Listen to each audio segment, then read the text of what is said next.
Venezuela i vaig estar poc temps, va ser molt intens, perquè vaig estar treballant en el govern i vaig tenir molta possibilitat d'estar molt en contacte amb coses rellevants, en una de les sales de màquines importants del procés, però per exemple això t'ho podria explicar molt més bé el Josete i jo, no? Però el que jo per exemple vaig percebre és que en una societat com la venezolana la gent havia entès qui era i quins eren els seus interessos col·lectius, no? Llavors, jo diria que en aquella societat la majoria de la població havia aconseguit un procés de desvetllament i d'empoderament col·lectiu de què ens passa com a societat i què és el que nosaltres podem fer per canviar això.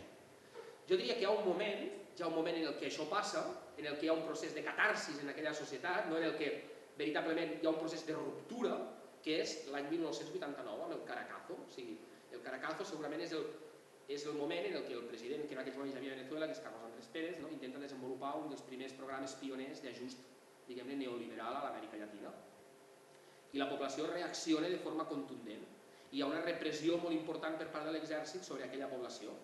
Diguem-ne que aquest és un moment en què, jo diria, una part important de la població de Venezuela comença a adonar-se en quina realitat està vivint i que veritablement no la vol acceptar, la vol canviar, i comença un procés d'empoderament col·lectiu que ja et dic que té una lògica molt diferent a la que nosaltres podem entendre, perquè a Venezuela no hi ha partits polítics, diguem-ne, de classe, en la terminologia que em deia la companya, o no hi ha partits, no hi ha sindicats ben organitzats, diguem-ne, antagonistes, sinó que és un procés que l'antagonisme es construeix de forma comunitària, de forma barrial, a partir d'una lògica molt diferent a l'europea. I això va tenir processos d'evolució, que llavors intervenen altres elements, per exemple, intervé una figura com la del comandant Hugo Chávez, que és algú que en un moment concret és capaç de posar sobre de la taula que s'ha de fer coses per avançar cap a una societat diferent, corrupta, cap a una societat, diguem-ne, oligàrquica, d'èlits, i que ell està disposat a jugar-se-la, no? Llavors la gent diu, aquest paio igual ens ajuda en això. Ell està a la presó, surt de la presó, comença un procés de contacte amb tota la població que bàsicament constitueixen el programa polític de canvi. O sigui, Chávez és un contenidor de la voluntat col·lectiva i Chávez és algú que transmet aquesta voluntat col·lectiva.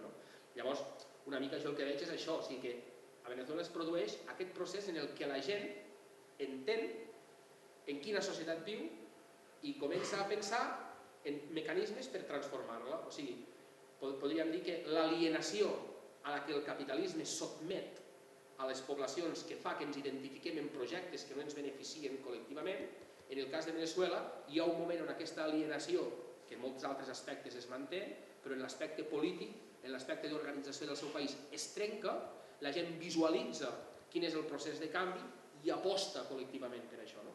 I això, per exemple, és el que hem pogut veure. Segurament el procés veneçolà és el procés que ha patit menys derrotes que jo conec en termes revolucionaris. O sigui, des de l'any 89, jo diria que com a derrota no n'ha tingut només una, la reforma constitucional. Tot el demés han sigut processos en què s'ha avançat. Què passarà en el futur? Ja veurem. També és un procés que es valida. Es valida permanentment. La gent permanentment està dient si això val o no val. En termes de què ho validen? En termes de si els és útil per continuar un procés d'emancipació.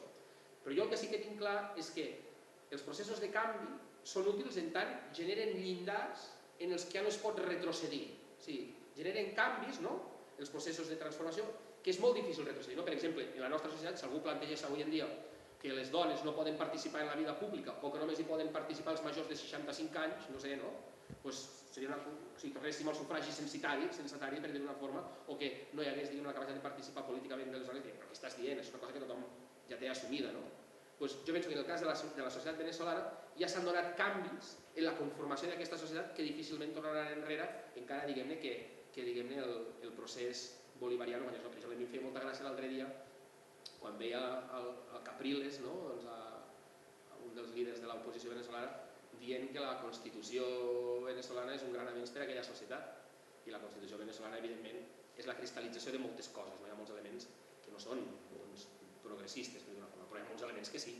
I per a aquella societat ha sigut un pas qualitatiu important. I que això ja ho hagi d'assumir, fins i tot els antagonistes al procés, ja mostra o posa sobre de la taula que hi ha una sèrie d'elements d'empoderament col·lectiu, de participació ciutadana, de processos de socialització que són difícilment reversibles. possibles en